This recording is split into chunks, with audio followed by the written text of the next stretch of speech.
All right, so the unit circle, obviously it's a circle, right? It has a radius of 1, which when you made your unit circles yesterday,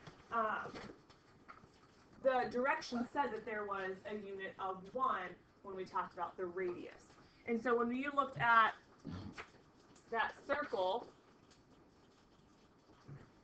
not the greatest circle, but we know that this is like 1 comma 0. 0 comma negative 1. So that shows that there's a radius of 1 for that unit circle. Okay, and the unit circle also has the center at the origin of a regular coordinate plane or a rectangular coordinate system.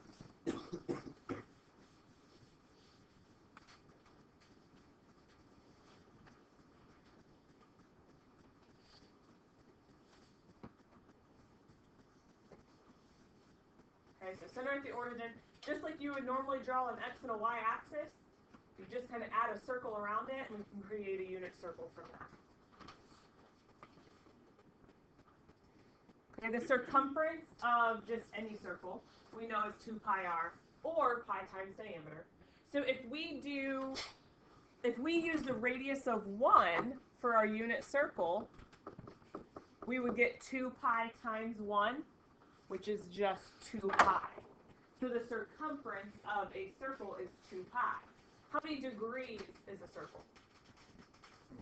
360. So 360 degrees is the same thing as 2 pi radians. So remember, when it has pi in it, it's radians. Okay, so basically, for one revolution, or one travel around the unit circle, the length of the arc is 2 pi. Or you could say it's 360 degrees. So one revolution is equal to 360 degrees or 2 pi radians.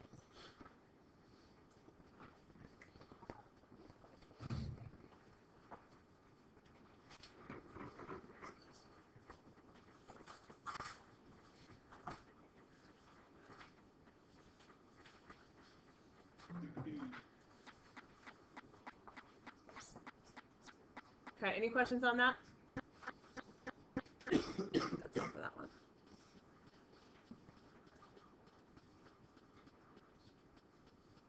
Okay, so for any real number t, we can say that there's a unique point x comma y on the unit circle. And you kind of looked at those yesterday a little bit with your 4 different sides, but we can actually have other points. Like 45 degrees, it has a standard point. 30 degrees, 60 degrees, all of the angles have a certain measurement to them, a certain point to them. Okay, and we're going to actually use those today to help with our trig functions. So our first trig function is sine. If we do the sine of any angle, maybe the sine of 45 degrees or the sine of 30 degrees, the sine is the y value of the coordinate point. So if we have a coordinate point, x comma y, sine will be y, whatever the y value is.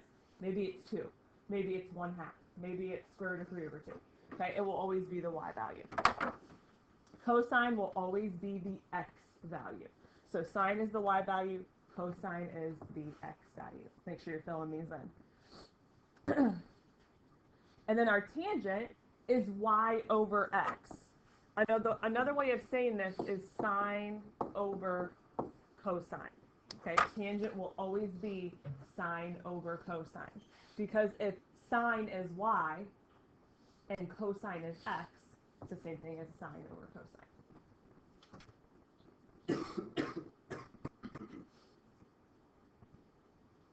Okay, any questions on the 3 basic ones?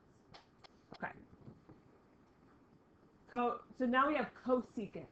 Cosecant is the opposite or the inverse of sine. Because sine is y, cosecant is 1 over y. Okay, so you basically, whatever you have for sine, you just flip it. And then we have secant. Secant is the opposite of cosine. So you'll see cosine is x, secant is 1 over x. Go ahead and make a note.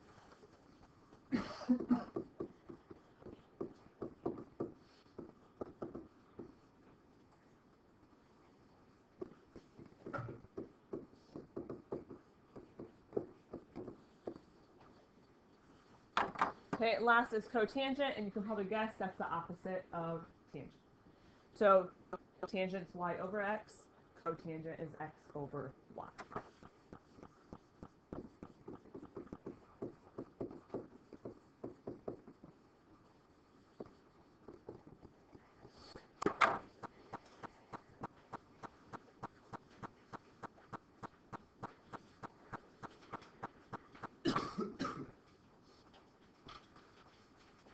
Okay, any questions on those? All right, I think it's going to make more sense even when we do the next example here. We are given a point, okay? Here's our point, okay? Assume it's on the unit circle. If we want the sign of that point, where are we going to look? What value? What value corresponds to sign?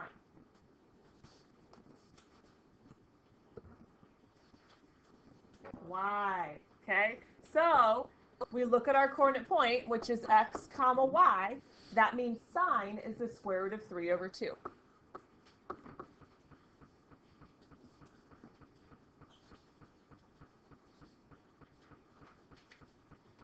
Okay? Cosine is x, so that's negative 1/2.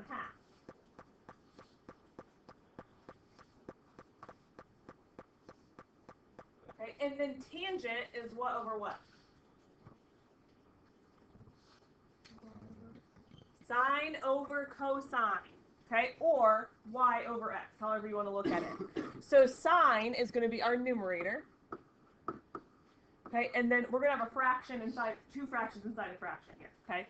So sine over cosine. Okay, that looks pretty ugly, so we're going to clean it up, and I'm going to show you a quick trick to kind of clean it up. If they have the same denominator, okay, you can get rid of those denominators, and then you just have the numerators, square root of 3 over 1. Make sure you keep that negative, okay? Now, we don't necessarily have to write it like this. We could actually write it as just negative square root of 3. I will accept either answer, okay? So if both fractions have the same denominator, take out the denominators, you've simplified it.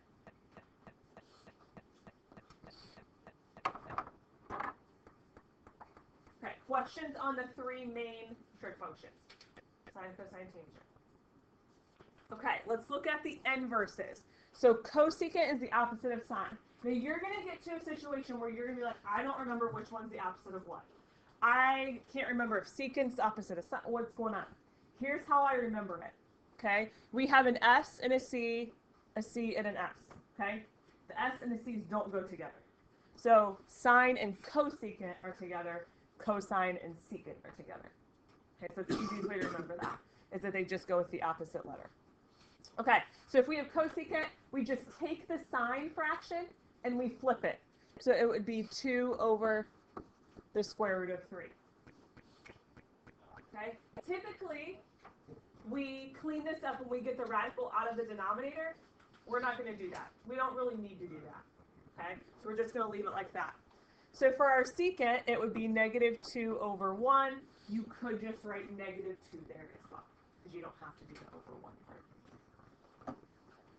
part. Here is why I think it's nice to have this when you're looking at cotangent, because you can easily just flip it. If you just have this, you have to remember that it's over 1. Either way, it doesn't matter. But we would take this, we would flip it, we get negative 1 over square root of 3. So when you do the inverse, you just flip the fraction.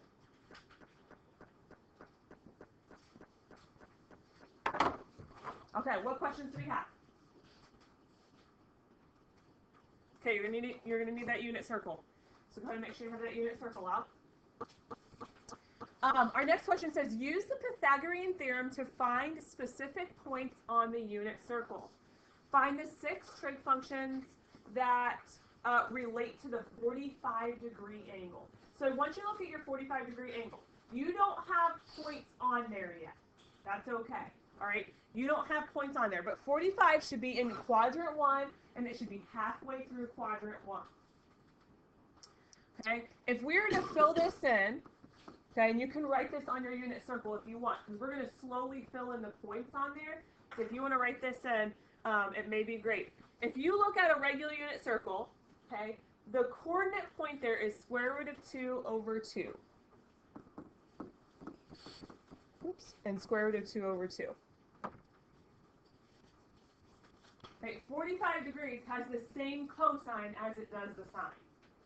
Square root of 2 over 2 for both.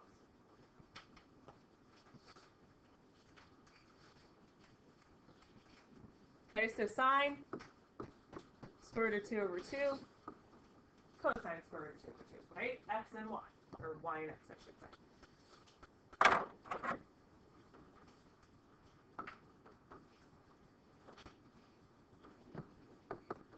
Okay, our tangent is the sine over the cosine, so square root of 2 over 2 over square root of 2 over 2. What is that going to reduce to using our quick fix? Square root of 2 over square root of 2. I'm going to run out of room. But what's something divided by itself? 1. I don't have a lot of space here, but the tangent should be 1. So anytime x and y are the same, your tangent should be 1.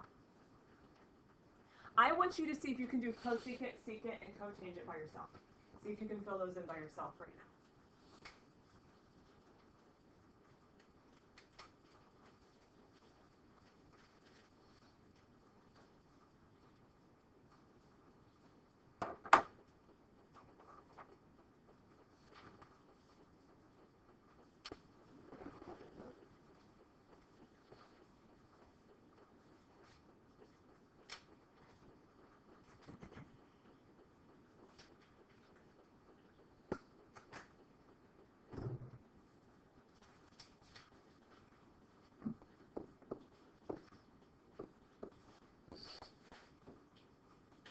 Okay, you should get 2 over the square root of 2 for your cosecant and secant, right? That's just taking sine and cosine and flipping them. And then cotangent, if you have 1 over 1, it's still 1 over 1. So that would stay the same. Okay, fairly easy. Hopefully it's not too bad. And you can do this for every single point on the unit circle. Okay, it will work for every single one. Okay, let's look at the next one, which isn't necessarily trig on the unit circle, but it's still trig. Okay, so I want you to think about SOHCAHTOA here. They all kind of intersect. Okay, they all kind of intersect. The trig with SOHCAHTOA as well as the unit circle. And so we're going to use this 50-degree angle right here to find our 6 trig functions of the 50-degree angle. Now, there's one thing that's not labeled, okay, is right here. We'll just go ahead and label it Z, because we need to have all 3 sides.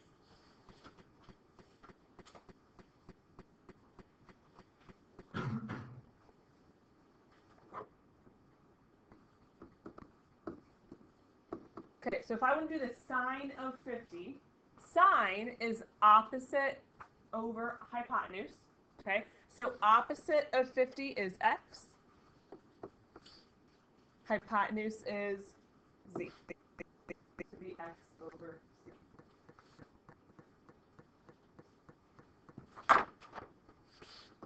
Do cosine 50. Cosine is adjacent over hypotenuse. What's adjacent to 50?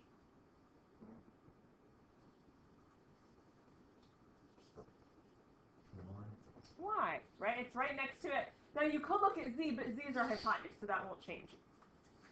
So we'd have y over z for that one. Okay, now you could use the idea of y over x, or sine over cosine here, or you can just do tangent and do opposite over adjacent. They'll be the exact same thing. So you can apply your idea from the unit circle here instead of doing SOHCAHTOA. It's totally up to you. But if we do opposite over adjacent, opposite is x, adjacent is y. So if you think about that, that's the same thing as doing sine over cosine, right? Like if we were to write it like this, we would cancel out our z's and have x over y. So either way you do that, it will work. Okay. I want you to do cosecant, secant, and cotangent. See if you can do those on your own.